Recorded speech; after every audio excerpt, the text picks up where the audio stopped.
آپ نے 2018 میں مجھے اپنا M&A منتخب کروایا،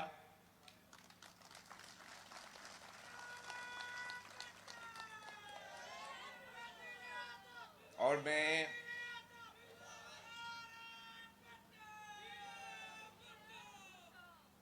جب سے آپ نے مجھے یہ ذمہ داری سونپی، میرا یہ کوشش رہا ہے کہ میں آپ کے امیدوں کے مطابق اپنا ذمہ داریاں پورا کروں۔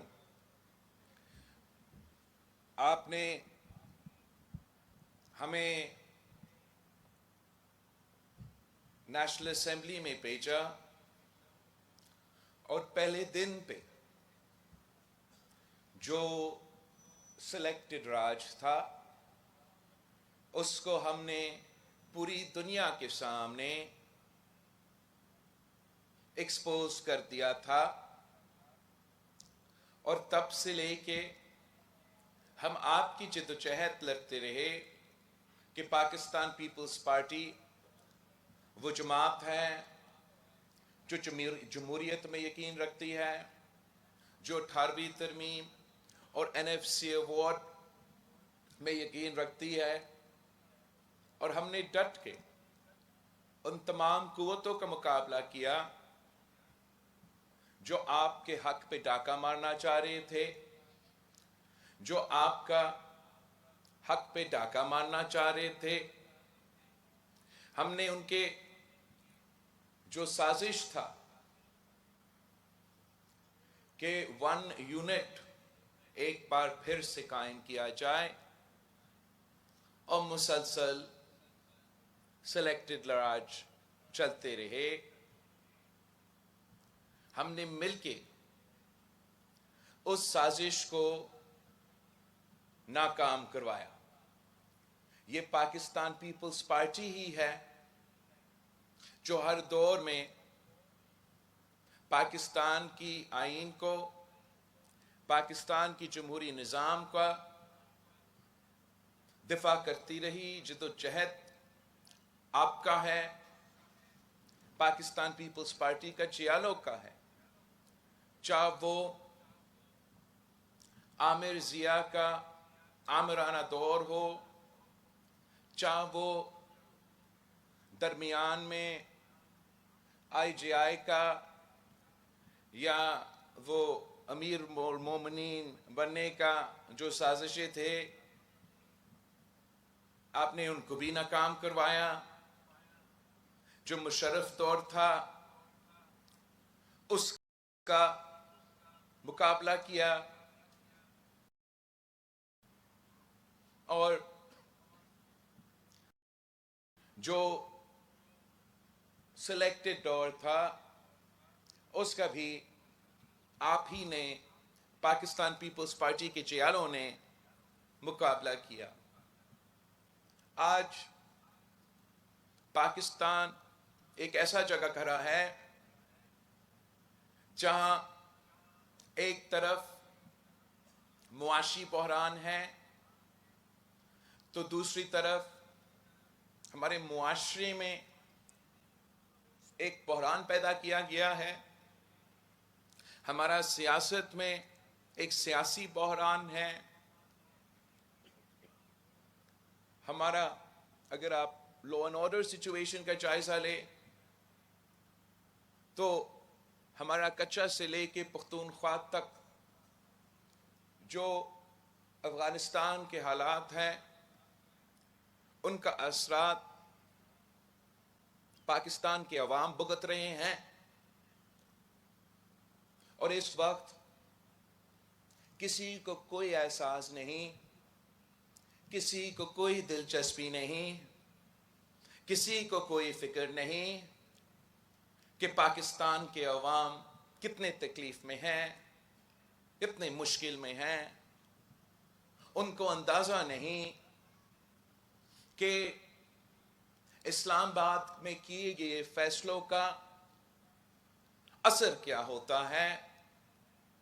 ان کو اندازہ نہیں کہ ان کے فیصلوں کی وجہ سے جو تاریخی مہنگائی، بے روزگاری اور غربت اس وقت پاکستان میں ہے، اس کا بوجھ ہر پاکستانی اٹھا رہا ہے، وہ تکلیف ہر پاکستانی محسوس کر رہا ہے۔ غریب تر ہوتے جا رہے ہیں، امیر تر ہوتے جا رہے ہیں، اور پاکستان میں شاید پاکستان کی تاریخ میں جتنا آج معاشی بحران ہے اتنے ہم نے اپنا تاریخ میں نہیں ایکسپیرینس کیا ہے۔ جو ہمارے معاشرے میں ایک نفرت اور تقسیم کی سیاست چل رہا ہے، اس کا اثر بھی پاکستان کے ہر گھر تک پہنچ رہا ہے۔ یہ گالی گلوچ کی سیاست سے شروع ہوتے ہوئے ہم ذاتی دشمنی کی سیاست پر پہنچ چکے ہیں۔ آپ جنہوں نے ایم آر ڈی کا وقت دیکھا، آپ جنہوں نے آئی جے آئی اور امیر المومنین کا دور دیکھا، آپ جنہوں نے مشرف کا دور دیکھا، آپ سے زیادہ کس کو معلوم ہے کہ جو آج پاکستان میں یہ نفرت اور سیاست اور یہ ذاتی دشمنی کی سیاست کی وجہ سے جو ہو رہا ہے وہ کتنا غلط ہو رہا ہے۔ جو آج سمجھتا ہے کہ ان کا مخالف کے ساتھ کیا جا رہا ہے، ان کو جاننا چاہیے کہ کل ان کے ساتھ یہی ہوگا۔ کسی کو کوئی فکر نہیں کہ اس کا جو پولیٹیکل انسٹیبلٹی ہے یہ کس طریقے سے ہمارا معاشی انسٹیبلٹی کے ساتھ جڑا ہوا ہے، اور اگر یہ تقسیم اور نفرت کی سیاست بڑھتا جائے گا تو پاکستان کا کیا نقصان ہوگا، عوام کا کیا نقصان ہوگا، وفاق کو کیا نقصان ہوگا، ہمارے نظام کو کیا نقصان ہوگا۔ کسی کو کوئی دلچسپی ہی نہیں ہے، کسی کو کوئی فکر ہی نہیں ہے کہ وہ جو دہشت گرد کے مقابلے پیپلز پارٹی کے جیالوں نے کیے تھے، وہ دہشت گرد تنظیمیں جنہوں نے شہید محترمہ بینظیر بھٹو کو شہید کروایا، وہ دہشت گرد تنظیمیں جنہوں نے 18 اکتوبر پہ 2007 پہ پاکستان پیپلز پارٹی کے جیالوں پہ حملہ کر کے آج تک پاکستان میں سب سے بڑا جو دہشت گردی کا واقعہ تھا وہ ہمارا 18 اکتوبر کا سانحہ کارساز کا تھا۔ وہی دہشت گرد تنظیمیں جنہوں نے اے پی ایس پہ حملہ کیا، وہی دہشت گرد تنظیمیں جن کو آپ نے قربانیاں دے کر، پاکستان کے عوام نے قربانیاں دے کر، پاکستان کے پولیس سے لے کے سپاہیوں تک پاکستان کے شہریوں نے قربانیاں دے کر ان کو ختم کیے تھے۔ پاکستان کی سرزمین ان دہشت گردوں میں وہ صلاحیت نہیں تھا کہ وہ پھر سے اس قسم کے حملے کرے۔ وہ آج ایک بار پھر سر اٹھا رہے ہیں، اور کیوں سر اٹھا رہے ہیں؟ اس لیے ہم نے یہ فیصلہ کر لیا بطور اس ریاست، ہم نے یہ فیصلہ کر لیا تھا کہ جو قربانیاں ہمارا ملک کے عوام نے دیے اس پہ کمپرومائز کر کے ہم انہیں دہشت گردوں سے نہ صرف بات کریں گے، ان کو دعوت دیں گے کہ آئے، واپس آئے پاکستان، اب بڑے بڑے تعداد میں آباد ہو فاٹا میں. ہم نے دعوت دی کہ آئے آئے، کراچی میں بہت ہی جگہ ہے، آپ آئے ادھر اپنا گھر بنائیں. ہم نے سوچا ہی نہیں. جب ہم کابل جا کے چائے پی رہے تھے کہ ہمارا اس فیصلے کے نتیجے میں پاکستان کو کیا بوجھ اٹھانا پڑے گا، ہمیں اندازہ ہی نہیں تھا کہ جو اسلحہ ایک زمانے میں، جو ہتھیار ایک زمانے میں امریکہ افغانستان کے طالبان کے خلاف استعمال کر رہے تھے، وہ ایک دن پاکستان میں رہنے والے پاکستان کے دہشت گرد تنظیمیں کے پاس وہی ہتھیار ہوں گے. اور ان حالات میں میں آپ سے پوچھتا ہوں، کیا آپ مطمئن ہو پاکستان کی سیاستدانوں سے، پاکستان کی سیاسی جماعتوں سے، پاکستان کی حکومت سے، کہ ان حالات میں کیا کر رہے ہیں؟ جیسے آپ نے ہر بار مشکل وقت میں حادثے، بڑے بڑے حادثے ہونے کے بعد آپ کو یہ ذمہ داری دیا جاتا ہے کہ اب آپ آئے سنبھال پاکستان کو. ٹوٹ گیا ملک، آئے سنبھالو پاکستان کو. جل گیا ملک، آئے سنبھالو پاکستان کو. اس دفعہ ہم انشاءاللہ تعالی پاکستان کو پہلے سے بچائیں گے. انشاءاللہ تعالی فروری 8 کو پاکستان کے عوام ایک نیا سوچ چنیں گے.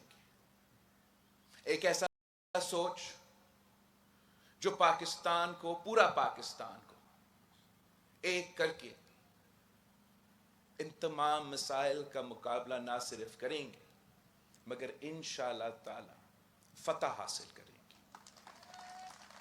اللہ تعالی فروری 8 کو ہمیشہ کے لیے اس نفرت اور تقسیم کی سیاست کو دفن کریں گے. انشاءاللہ تعالی ہم ایسے حکومت بنائیں گے جو عوامی حکومت ہوگا، جو عوام کا نمائندگی کرتے ہوئے پاکستان کو معاشی بحران سے نکالیں گے، پاکستان کے سیاسی اور آئینی بحران سے ہم نکالیں گے، اور جو دہشت گردی کا ایک بار پھر سر اٹھ رہا ہے، انشاءاللہ تعالی میں اس سر کو کاٹوں گا.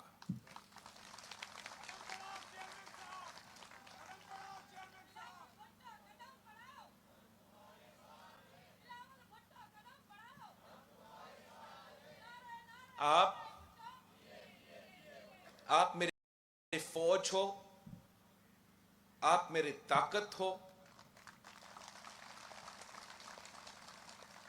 آپ کی محنت کی وجہ سے، آپ کی جد و جہد کی وجہ سے، آپ کی قربانیوں کی وجہ سے میں اپنا کام کر سکتا ہوں. آپ ساتھ تھے تو قائد عوام شہید ذوالفقار علی بھٹو ملک کا وزیر اعظم بنا، قائد عوام بنا، مسلم امہ کا قائد بنا، اٹامک بام کا بانی بنا. آپ ساتھ تھے تو شہید محترمہ بینظیر بھٹو وزیر اعظم بنی، مسلم امہ کا پہلی خاتون وزیر اعظم بنی. آپ ساتھ تھے تو میں ملک کا سب سے نوجوان وزیر خارجہ بنا.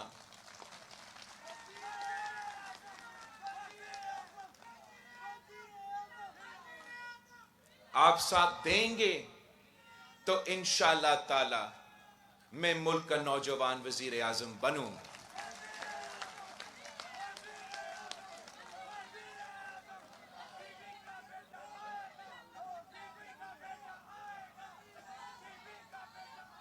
ہم سمجھتے ہیں کہ ہمارا مقابلہ کسی سیاسی جماعت سے نہیں ہے. ہمارا مقابلہ کسی سیاستدان سے نہیں ہے. ہمارا مقابلہ اس مہنگائی، غربت اور بے روزگاری سے ہے، جس کی وجہ سے میرا عوام پس رہے ہیں. اور ہمارے اوپر یہ فرض ہے. ہم تو یہ نہیں سوچتے کہ عمران خان وزیر اعظم رہا تو اس نے اپنے حلقہ میں کیا کیا، یا شہباز شریف وزیر اعظم رہا تو اپنا حلقہ میں کیا کیا. ہم تو جواب گری خدا بخش کو دیتے ہیں. تو جتنا بھی کام ہوتا ہے وہ کم ہوتا ہے. ہمیں گری خدا بخش کو جواب دینا ہے.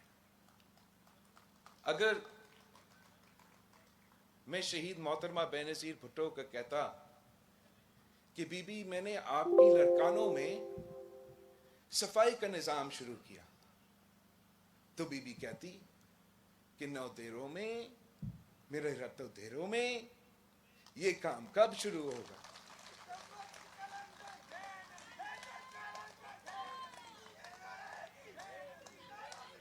اگر میں کہتا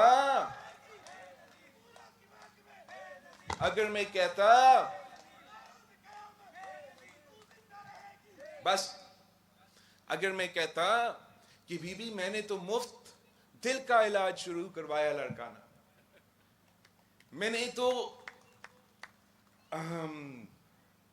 SIUT کا مفت ڈیالسس کا نظام شروع کروایا لڑکانہ، تو بی بی کہتی کہ میرا کمبر شداد کوٹ کو آپ بھول چکے ہو. اگر میں کہتا کہ بی بی میں نے تو یہ بس سروس شروع کرنے کی کوشش کی، تو وہ کہتی کہ کیا یہ بلوچستان کے بارڈر سے شروع ہوتے ہوئے سکھر تک پہنچتے ہی آپ نے صرف لڑکانہ اور رتو دلوں کے درمیان ہی کام کیا. اگر ہم کہتے کہ بی بی ہم نے تو لڑکانوں شہر میں جو نقصان ہوا تھا، جو گٹر کا پانی چلتا تھا، جو سڑکیں نہیں ہوتے تھے، ان کو ہم نے صحیح کر دیا. تو وہ کہتی کہ شداد کوٹ کا کیا قصور ہے. تو ہم نے جواب گری خدا بخش کو دینا ہے. میں مانتا ہوں کہ جو کام آپ نے کیا وہ اگر جس حلقہ سے شہباز شریف وزیر اعظم بنا، اگر اس نے وزیر اعظم بننے کے بعد ایک بھی ایسا کام کیا، آپ مجھے بتائیں. اگر آپ میاں والی کو اٹھائیں جہاں سے وزیر اعظم عمران خان رہا، اور ایک بھی کام دکھائیں، تو آپ کو نہیں ملتا. ہم تو کہتے کہ بی بی آپ نے کیڈٹ کالج کھولا تو ہم نے عورتوں کے لیے کیڈٹ کالج کھولے ہیں. تو ضرور خوش ہوتی، مگر میں نے اور کام کرنا ہے. ہمارے ہاں بھی سیلاب ہوئے، بلوچستان میں بھی سیلاب ہوئے، ساؤتھ پنجاب میں سیلاب ہوئے، ساؤتھ پختونخوا میں سیلاب ہوا تو آج بھی سیلاب متاثرین چاہے سندھ میں ہو، چاہے بلوچستان میں ہو، چاہے پختونخوا میں ہو، چاہے جنوبی پنجاب میں ہو، وہ سب مشکلات کا سامنا کر رہے ہیں، وہ سب آج تک تکلیف میں ہیں۔ میں اپنا کام سے تو مطمئن نہیں ہوں، مگر اگر آپ میرا کام کا کمپیرزن کر لیں کہ میں تو وزیر خارجہ تھا، وزیر اعظم کوئی اور تھا، عمران خان صاحب کے دور میں بھی سیلاب آئے، تب وہ وزیر اعظم تھا۔ پاکستان کی تاریخ میں کتنے سیلاب آئے، یہ پہلی دفعہ ہے، پوری دنیا میں یہ پہلا اگزامپل ہے جہاں حکومت سیلاب متاثرین کو گھر بنا کے دے رہے ہیں اور ساتھ مالکانہ حقوق دے رہے ہیں۔ یہ تو اور 2 لاکھ گھر اس طریقے سے بننا، یہ دنیا میں سب سے بڑا ریکنسٹرکشن کا منصوبہ ہے۔ یہ سست روی کا شکار ہے، انٹرم گورنمنٹ کی وجہ سے مالکانہ حقوق شاید آج کل نہیں مل رہا ہے، مگر آج بھی آپ مجھے بتائیں، جب خان صاحب وزیر اعظم تھا اور سیلاب آئے، اس نے ایک گھر بنایا۔ وزیر اعظم شہباز شریف صاحب تھا، شاید ایک دو جگہ میں گھر بنے ہوں گے، مگر اس سکیل پہ نہیں بنے۔ اور آپ کے اپنا بلوچستان، پنجاب، پختونخوا آج تک بے گھر ہے، وہ سیلاب متاثرین جن کا سندھ میں آہستہ تو صحیح لیکن گھر بن رہے ہیں۔ تو ہم بھی چاہتے ہیں کہ ہم مزید کام کریں، ہم چاہتے ہیں کہ ہم گھر گھر روزگار پہنچائیں، اور ہم نے دیکھا کہ جب بھی آپ نے یہ کام شروع کیا تو کوئی نہ کوئی عدالت پہنچ جاتا ہے اور کوئی نہ کوئی رکاوٹ ڈال دیتا ہے، تو بتایا جاتا ہے کہ پتہ نہیں کتنے ہزار، مگر میں تو مطمئن نہیں ہوں گا جب تک ہم گھر گھر روزگار نہیں پہنچا سکتے۔ مگر اور ہمارا تو کوشش ہی یہی ہوگا۔ دوسری جماعتیں کو دیکھیں، ان کا کوشش کیا ہوگا، وہ روزگار دینے کے بجائے حکومت میں آ کے روزگار چھینتے ہیں۔ ہم میں اور دوسرے سیاسی جماعتوں میں اور دوسرے سیاستدانوں میں فرق یہ ہے کہ اگر ہم جدوجہد کرتے ہیں تو آپ کے لیے قربانیاں دیتے ہیں، تو آپ کے لیے کام کرتے ہیں، تو آپ کے لیے وہ تو صرف اپنے لیے سوچتے ہیں، سیاست کرتے ہیں تو اپنے لیے، کام کرتے ہیں تو اپنے لیے، اور عوام کے بارے میں نہیں سوچتے۔ میں سمجھتا ہوں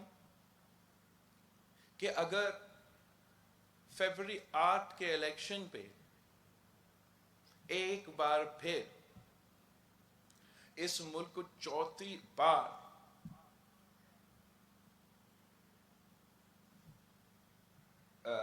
ایک بار پھر اس شخص کو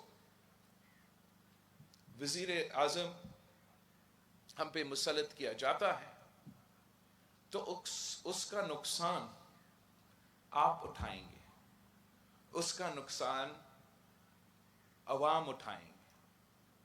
آپ نے میرے آواز بن کر، میرا نمائندے بن کر گھر گھر پہنچنا ہے، میرے پیغام پہنچانا ہے، میرا منشور پہنچانا ہے، پاکستان پیپلز پارٹی کو کامیاب کروانا ہے، تاکہ ہم ایسے حکومت بنائیں جو آپ کا حکومت ہو،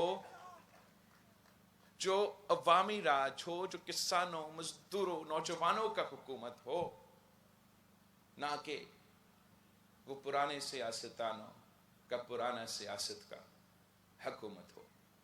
میں آپ سب کا بہت شکر گزار ہوں اور امید کرتا ہوں کہ جس طریقے سے آپ ہمیشہ محنت کریں گے، اس طریقے سے اس بار آپ ویسی ہی محنت کر کے ہمیں جتوائیں گے، تاکہ میں آپ کے ساتھ مل کے کام کر سکوں، میں آپ کے ساتھ مل کے جد و جہد کر سکوں، تاکہ میں آپ کے ساتھ مل کے اس ملک کو بچا سکوں۔ جیے بھٹو!